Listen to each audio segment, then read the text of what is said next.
what's the plan? What's the coronavirus plan that no one's talking about? And I don't mean the plan right now. I'm talking about what is the next phase going to look like? Because I think we know what that plan is already, and we're just not talking about it. And I think there should be a bit more discussion about it. My focus is on economics, finance, and investing. And reluctantly, I want to talk about coronavirus because not enough people are seeing through what life looks like after this initial surge of cases. We need to see through this immediate future and understand that life goes on. And let's talk about what that looks like. And what is the plan for the next, not week 2, 3, but 3 months, 6 months, 1 year, 2 years. I think the future is hidden in plain sight. I'm going to argue that after this upcoming initial surge, and we're just starting to get into the teeth of it right now, it's March 22nd, I believe we'll devote care and resources and reserve the drastic measures that we are all living through right now to protect those elderly and otherwise immunocompromised. Basically, I would call that the at-risk group. And the rest of us will get on with our lives while practicing good respiratory hygiene, more consideration about social distancing, certainly great consideration when contacting in any way those in the at-risk group. So please tell me what you think of this at the end, because I really would like this to be a discussion. This plan, which we've all seen to flatten the curve, is a delay. It's not a cure. Of course, we've all seen this, and it's critical so our healthcare system doesn't get overloaded, because if this system does get overloaded, then people will unnecessarily die because people who need medical care won't be able to get it. Okay, so we're all on board with this plan. That's great. I'm not really talking about that plan. Okay, but let's keep this in perspective. In time, you will probably get this virus. And if you're not an at-risk person, you will almost certainly be fine. Okay? I see people who are not in the at-risk category who are locked in their houses and terrified to catch coronavirus. And I understand that's part of the game plan right now. But one day, this person will leave his house, and next winter, he'll get a cold. Maybe he'll get the flu. Maybe he'll get bronchitis. Maybe he'll get coronavirus. Okay? The government cannot stop you from getting a cold. It can't stop you from catching coronavirus. Coronavirus is more virulent than all those other things. Okay, so what I'm saying is, after this initial surge, I think that we'll adjust our behavior with regards to the at-risk population, and the rest of us will slowly start to get on with our lives while practicing good respiratory health. This is the plan, okay? It's not the plan we wish for, but we accept it while we try to figure out a treatment and a vaccine. And as an important aside, the media is jumping up and down because Trump made some comments about being optimistic about some treatments. Fauci is a little bit more measured. I haven't seen this reported anywhere, but do you know that last week, March 19th, the FDA approved chloroquine and remdesivir for compassionate use? It's March 22nd today, so this happened just last week. I'll link to an article that reports on it below. Also, anecdotally, I understand that it's already being widely used in hospitals in the US. And top medical professionals, as they communicate with other medical professionals around the world, I suspect we'll have some kind of standard protocol in maybe a week, maybe 2 weeks, and that will continue to evolve. Okay, we'll continue to tweak it and make it better. But as I said, there's a link in the description from the Pharmacy Times on the FDA action last week. As I was preparing for this recording, about an hour or two ago, Andrew Cuomo, the governor of New York, announced that New York will start implementing the trial drugs to treat coronavirus. And he announces hydroxychloroquine, Zithromax, and chloroquine. They requested from the federal government. Trials will start Tuesday. I read some interaction about why to include Zithromax as what's in a Z-Pack. Why to include Zithromax with the chloroquine, because Zithromax is an antibiotic, and obviously this is a virus, and we know that antibiotics are not used to treat viruses. The answer was from someone who identified as a doctor. The answer was it was out of concern for secondary infections, and secondary infections are typically bacterial infections, to which someone else argued that this is bad to bundle this all together. And the one particular hospital, that's what they were doing. They were bundling a whole treatment together. And it was argued that really what should be happening is that you should wait to see if those secondary infections develop, and if and only if they develop, then treat it with the Z-Pak. But anyway, it looks like that's maybe what they're testing, because there's 10,000 Zithromax and 750,000 chloroquine. So anyway, I'm not saying these are magic drugs, okay? I'm not a doctor. There are other drugs that have been talked about a lot, that are being used around the world and are being considered. My only point about this is that there is movement on this front, on the treatment front. And I think this is a critical part of Trump's plan. When he came out last week and made maybe a little bit too much of a big deal about this, although it would be it would be phenomenal, but I think he's telling you something, right? He's planting the seed. He's planting the seed for the next phase of what I'm talking about. He's laying the groundwork. So I'll get back to that. I'll get back to what I think he's going to say. Okay, so at the moment, we are flattening the curve to slow the spread of the virus. The plan that will spread out the consequences, consider that if our current policies were so effective that no more people caught this virus and no more additional people died, then we would be where we were a month or two ago, right? So then what would we do? What would the policy be at that point? I don't think it's tenable politically or economically to shut down the country for the next 2 years while we might have a vaccine.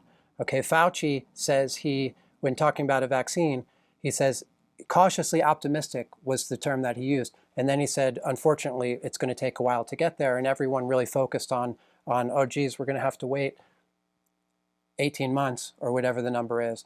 But keep in mind also, the other thing to focus on is cautiously optimistic. I take that to mean that we might have a vaccine. He's not even absolutely promising it. Let's take a look at this CDC document that you've probably seen. It's 2 pages, but the first page says this 15 days to slow the spread. And the reason why I'm talking about this is because I'm talking about speculating as to where the federal government is going. Okay, what are they going to be advising to do? And I think we can see from carefully reading this document exactly what they're going to do. So first of all, they say listen to state and local authorities, okay? Second, if you feel sick, stay home, okay? If you're sick, if your children are sick, someone in your hospital, someone in your household has tested positive, then stay home. Straightforward enough. If you're an older person or someone with an underlying health condition, what I've been calling the at-risk group, then you need to take lots of precautions, the kinds that we're doing right now. Okay, so this is what they're saying. Now, the second page goes on to talk about some other things that I suspect will start to fall away once we start to have some initial success. One thing that drives me crazy, in case you can't tell, is this idea that people wanting to take these drastic measures now and thinking that it will stop the virus. Okay, this is the wrong way of thinking. This virus is endemic in the United States. I live in the United States. We can slow the spread, but we can't stop the spread of this virus through your community. People in your community will get sick, and I'm not celebrating this, but let's talk about reality here. If the plan in your local community depends upon people in your community not getting sick, then this is a bad plan. There's no medical authority that says this is possible, okay? My point about what's next is that we care for those most at risk, and we must also take extreme care when contacting those at-risk people, and everyone else starts to return to normal. As a speculation, I think we will be successful in flattening the curve in this initial spike. And this is what I think Trump is going to do. I don't know when it'll be exactly. There will be an obvious point at the end of these 15 days, which I think is in 8 days from now. Let's call it a week. And maybe he continues to push this and then says it. But what I think he'll say is this. We're now testing huge numbers of people. We have a treatment that works, okay, leaving aside how effective it is, right? Some level of effectiveness. We've been successful in flattening the curve. We've increased our hospital capacity. And we must remain vigilant to those who are most at risk. So here's my point. I think he'll be able to say those things in a week from now. Okay, now people will argue that we're still not testing enough. The treatments still isn't good enough, still aren't good enough. We haven't flattened the curve enough. we haven't increased hospital capacity enough. That can always be argued. That will always be able to be argued, okay? But the question here is this trade-off that's happening between our collapsing economy and health. And the way that we have been viewing it is that there is a trade-off, right? That we shut down the economy and therefore we save people's lives. Or if we don't shut down the economy, then people are going to die. I'm not sure, certainly after this initial spike, that is an actual trade-off, right? Because if we can protect the people most likely to have complications and die, and then everyone else takes important and serious precautions, then what I'm proposing is we can keep our medical system from being overloaded, and we don't have to have the federal government produce a 1 trillion, 2 trillion bailout package every single month, okay? People don't have to lose their jobs, their retirement, their houses, their futures, and their dreams. If you're an at-risk person and you're at a place with little to no medical resources, I think people might consider staying with friends and family somewhere else. This shouldn't be your obligation, okay? This isn't something that people should have to do. But it's wrong to have a plan that depends on the assumption that the spread will be stopped, okay? Like I said, there's no medical authority that asserts that's true. So let's start from there. It's not possible to stop the spread. By the way, if our future is what I expect, it also means we'll probably have a lot less people die of the flu every year. Let's think about next winter. It wouldn't surprise me to see 10 or 15,000 less people die of the flu because we've all been training ourselves to take these measures to make sure that we don't pass viruses along. Let me talk about hysteria for a moment. I think when trying to model where this virus goes, there are two competing forces at play. The first force is simple math, okay? And this is the scary one. All the scariest predictions you've ever heard fall into this camp. And it goes like this. We start with X number of people infected. Those people each infect 2 to 4 people. Therefore, the number of infected people double every X number of days. Some portion of those people will need hospital care, and some portion of those people will die, okay? Even if you don't believe this scenario, all those numbers are important numbers, of course. They are definitely important numbers. And if you start putting them into a spreadsheet, you will see that sometime between now and 90 days from now,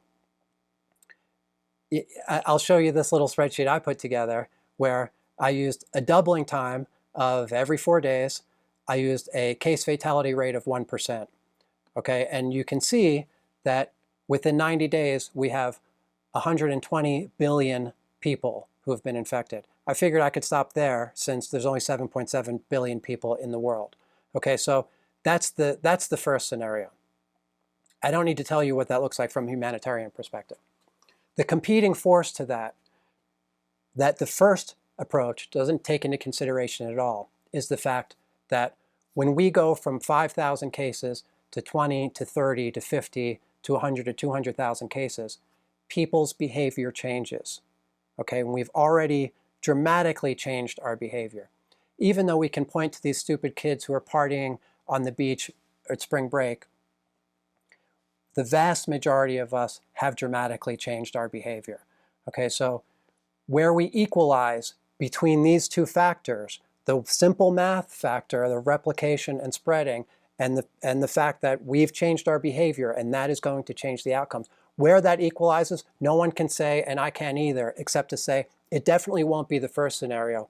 And I'm optimistic that we will start to see the curve here in the US start to bend down, just like South Korea, in a matter of weeks from now. This is March 22nd, I'm recording this, and we are at a point where I think the cases are still spreading and the testing is catching up with the cases. So we are still seeing positive tests that I think are going to go straight up in the immediate term future. But let's look at South Korea. South Korea, the orange line in this graph is South Korea. The orange line is the average, are the current number of people infected. The purple line is the number of people in total that ever tested positive. And of course, some portion of those people recovered, and unfortunately some of those people died. And so the orange line is the number of people that currently are infected. And so you can see that curve has started to bend and turn down. And the graph on the right, that purple line, is the number of new confirmed cases per day. Okay, so of course we can argue South Korea did these great things, and we're not doing that, and maybe we're doing some great things that South Korea is not doing. That's a topic of a whole different video. Okay, but I'm optimistic that they've been able to bend their curve down, and while our curve is still going roughly straight up, we don't know exactly how long this will last. And here's a great video on this dynamic. Let me just play a little clip. That factor, and then solving for how n grows, you get what's known in the business as a logistic curve, which is essentially indistinguishable from an exponential at the beginning, but ultimately it levels out once you're approaching the total population size, which is what you would expect. True exponentials essentially never exist in the real world. Every one of them is really the start of a logistic curve. Now this point right here, where that logistic goes from curving upward to instead curving downward, is known as the inflection point. There, the number of new cases each day, represented by the slope of this curve, stops increasing and instead stays roughly constant before it starts decreasing. So hopefully I'll be doing a video in the near term sometime when I will show that we're at that inflection point. Okay, and I don't know when that inflection point will be, but hopefully it'll be soon, and when it does, then I'll point that out. So how am I wrong? How is this whole idea wrong? One is that there's the federal government versus state and local.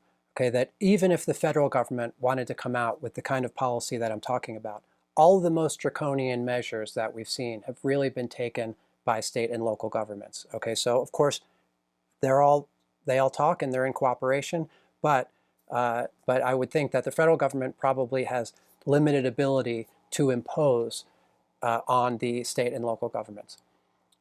Plus, I think for places like New York appears to be, I suspect, will be the epicenter of it here in the US. I think it'll be similar to Wuhan was in China, given the caseload and given the natural population density.